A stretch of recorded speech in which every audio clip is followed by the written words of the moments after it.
Welcome back. It's another episode of the Field of 68's 2023 NBA Draft Prospect Profiles. My name is Greg Waddell. I've got Rob Doster here with me, and today we are breaking down Villanova forward Cam Whitmore, 6'7", 232 pounds. He averaged 12 a game, 5 rebounds, less than 1 assist, but 1.4 steals per game. Rob, where does Whitmore's game start for you when thinking about how it translates to the NBA level? It's the physicality and the athleticism, right? He is a guy that is 6'7", 230 something pounds, and he doesn't turn 19 until the first week of July.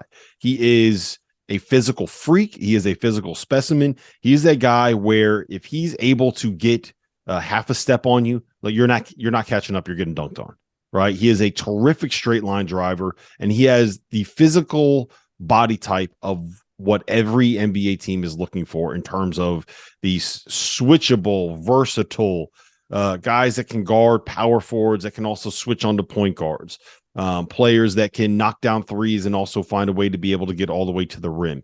In theory, and I say that for a reason, in theory, he is the prototype NBA wing in terms of what you're looking for in the modern era of the NBA. Now, we'll get into a lot of this, but there are also some things about his game that I don't necessarily love.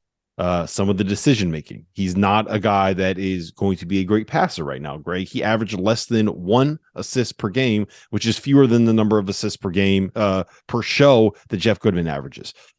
He is a guy that can dribble the air out of the ball a little bit. Like you can tell that he's wired to score.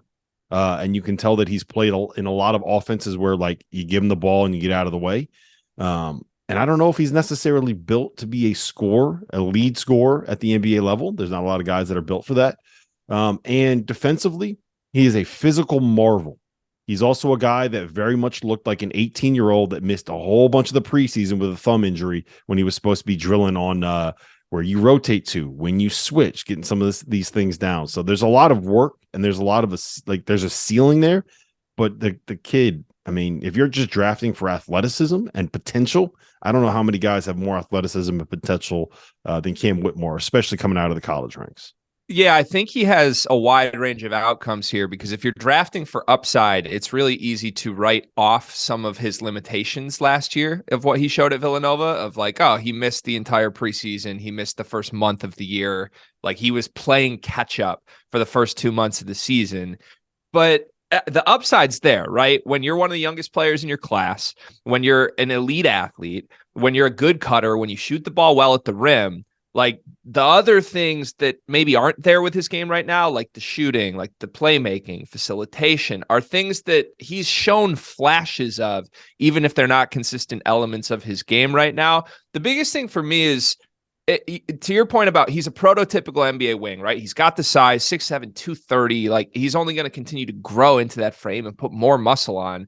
The question for me is he's got to either be a primary offensive guy to be worth a lottery pick in this draft, which I think is a loaded draft, or he's got to be a proven 3-and-D guy. And I question the shooting a little bit, to be honest with you. If you look at his numbers from last year, from February on, when he really was healthy again, 31% from 3, 69% from the free throw line. And I watched a lot of Villanova. I know you did too. You were a big proponent of, hey, they're getting Justin Moore back. Cam Whitmore's finally rolling. This team's a totally different team than the team that lost a lot of games early. I never felt like he was the best player on Villanova, even when I watched that. Maybe from a pro prospect standpoint, but certainly not from a primary option on a college team standpoint. Yeah, I'm buying the shooting. He was a 40% catch and shoot guy this past season.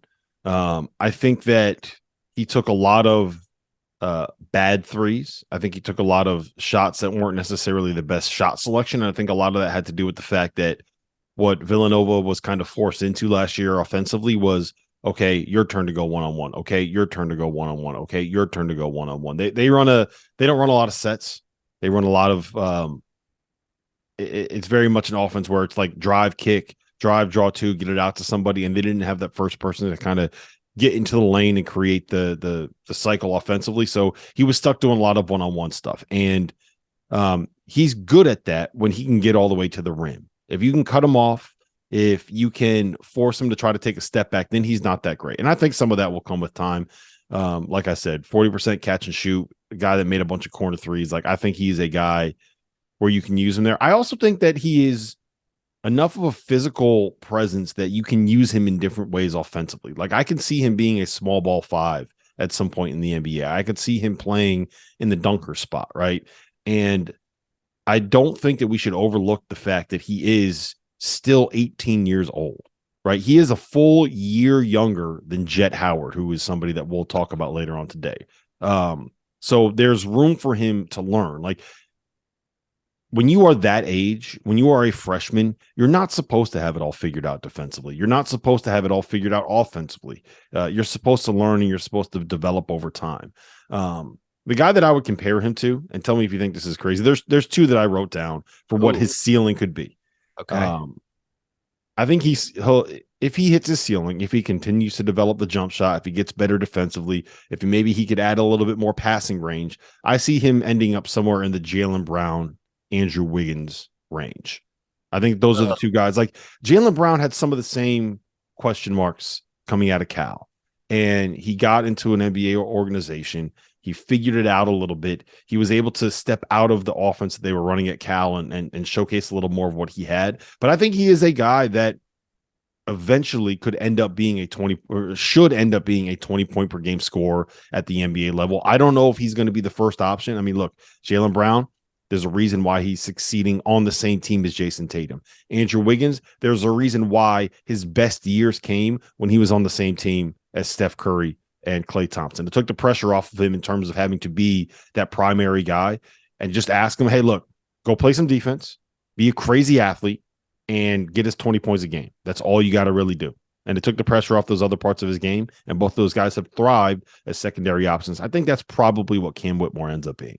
Our partner for today's episode is Athletic Greens. I started taking AG1 during the college basketball season, and I loved the impact that it had on my energy levels. I'm a big coffee in the morning guy, but by the time that the afternoon would hit, I needed another boost. AG1 helped me tremendously, especially on those days when I didn't want to get up off the couch and go hit the gym. Their tagline is AG1 is comprehensive health and the power of habit in one. And man, that could not be more true. It's nearly impossible to eat and drink in a healthy manner in the month of February and the month of March when you are in my business. And AG1 was exactly the supplement that I needed to improve my gut health and cover my nutritional basis for the day. I've continued that into April. I've continued that into May, and I'm going to continue that the rest of the summer. All I have to do is mix a scoop of AG1 with some water or maybe add it into a smoothie, and I'm ready to go. Do it after lunch, and you'll be ready to go for the rest of the day. If a comprehensive solution is what you need from your supplement routine,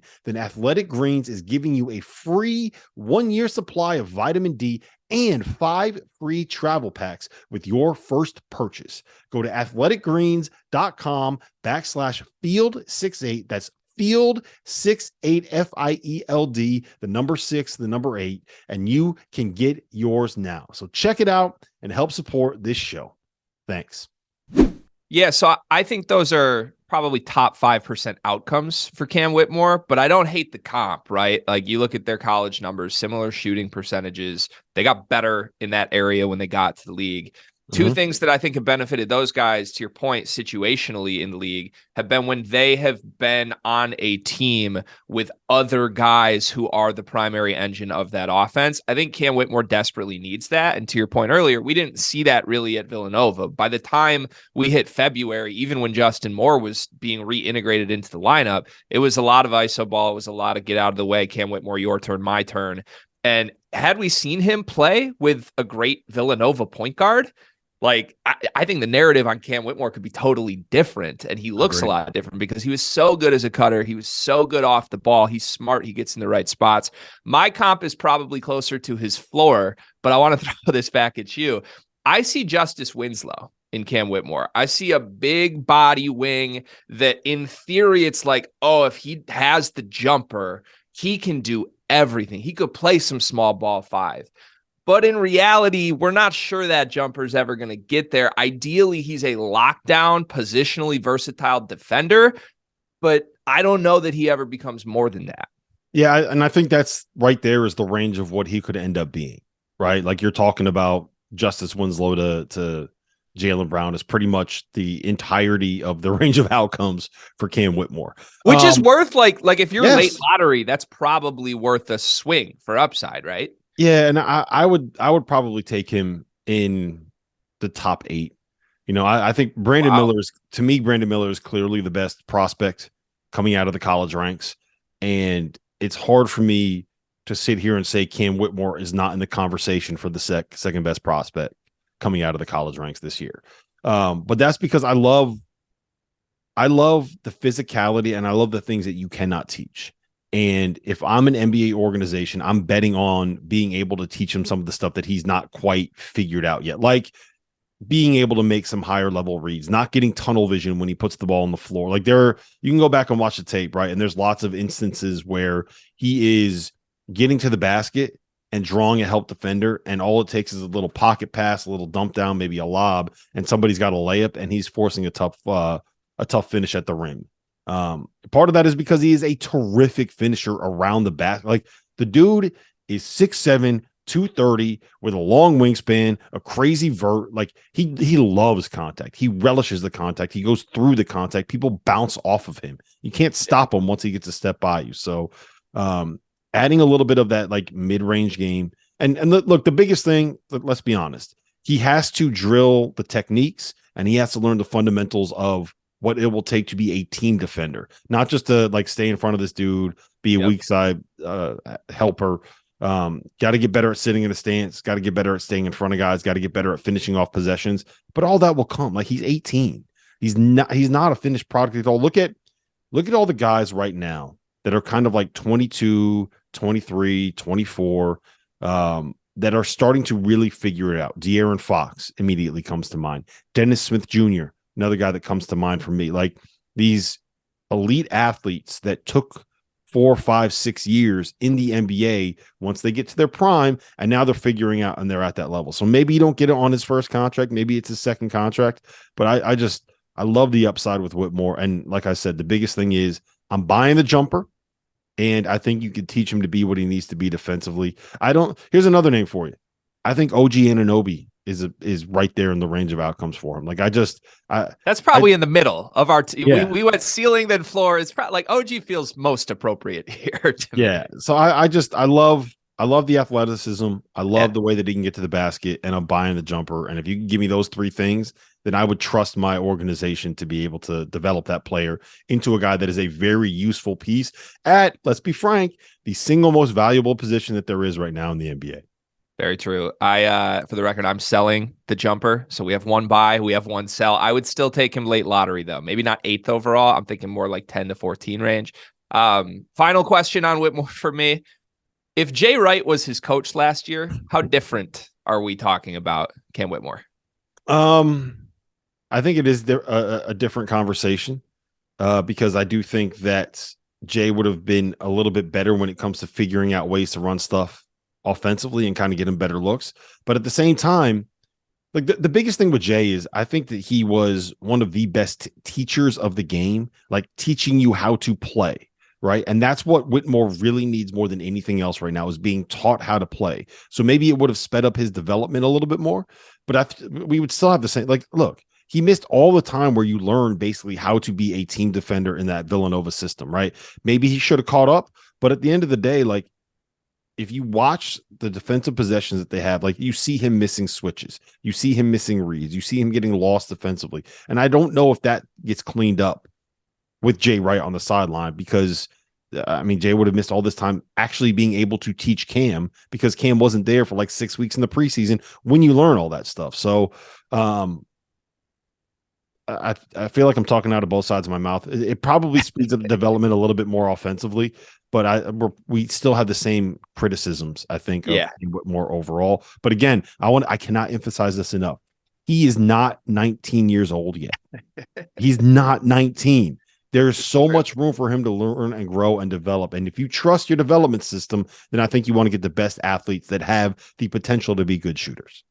Yeah, Jay Wright doesn't just totally drastically shift Cam Whitmore into a completely different player, in my opinion. But, I mean, we're coming off a pretty impressive Jay Wright line of professional basketball Mhm. players now, right? Even just in the last 5 years of Jalen Brunson, Mikal Bridges, Josh Hart, Dante DiVincenzo, like I think a lot of the stuff we're saying we want to see from Cam Whitmore, a little more organization, being in the right spots, playing a little more on ball. I think we probably see all that if Jay Wright was his coach, and maybe we know what is unknown right now a year earlier than we would before he turns 19 years old, Rob. All right, that's Cam Whitmore, very promising prospect. If you want more of these episodes, check the description. We will be rolling out more than 50 of these over the next 6 weeks leading up to the NBA draft. Make sure to check out our live mock draft a week before the actual draft takes place. For Rob Doster, I'm Greg Waddell. We'll see you next time. Thank you for watching the Field of 68. If you've enjoyed what you've seen here, hit that like button, share this link with your friends, or check out the description for some other places that you can consume Field of 68 content.